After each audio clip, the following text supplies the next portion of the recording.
última reunião da União Europeia, convocada no fim de maio, a situação da Grécia foi o assunto principal. Abandonar ou não o bloco, reduzir os gastos ou se recuperar através de investimentos sociais. Essas são as questões principais ao se analisar a Grécia de hoje. E algumas das soluções para o problema apontadas por economistas é o que você vê na reportagem a seguir.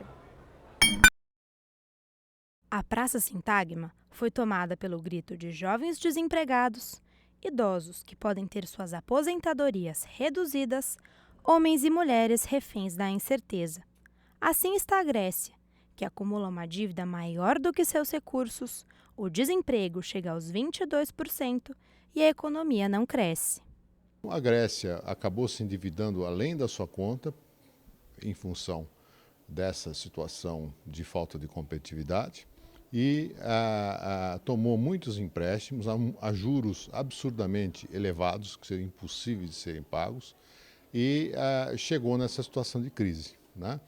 Então a crise hoje não é só mais econômica na Grécia, ela é também social e política. Para sair dessa, é preciso de dinheiro, muito dinheiro. Mas a Grécia tem pela frente uma série de medidas impostas pelo Fundo Monetário Internacional, o Banco Central Europeu e a Comissão Europeia.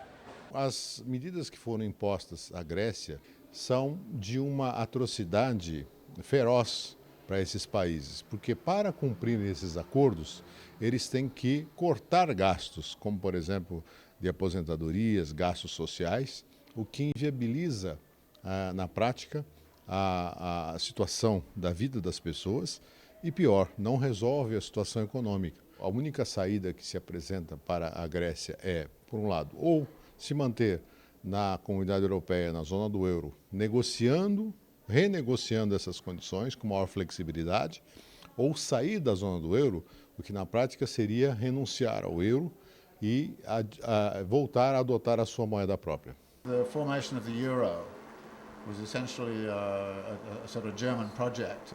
Now they've got all of these debt problems, and the question is, will Germany take up that problem and solve it, which it could do. O projeto da União Europeia é você criar, na origem, um bloco integrado monetariamente, cambialmente, com um banco central autônomo, que fizesse frente aos Estados Unidos. No entanto, ele tem um vício de origem, porque ele tenta criar uma condição igualitária para países totalmente diferentes. E, sob esse ponto de vista, ele é insustentável, a meu ver. Embora a situação, particularmente da Alemanha, seja muito mais confortável do que a maioria dos países, já sente os efeitos da crise, o que está havendo é uma reprovação nas urnas da chamada política Merkozy, Angela Merkel e o Nicolas Sarkozy. Na prática, o que eles defendem é austeridade para esses países. E a austeridade, nos termos em que está colocado, é inviável não só econômica, mas como social e politicamente. A solução para a Grécia, na visão do professor Harvey, passa pela moratória, uma espécie de calote das dívidas do país, a exemplo do que aconteceu na Argentina no ano de 2001. This is like having toothache for 25 years, when you could actually have an extraction, which would be very painful for a couple of years, and then you'll be okay afterward. The pain was very strong in Argentina in 2001, 2002, but the tooth was extracted, and the Greeks never did it. A moratória é parte da solução.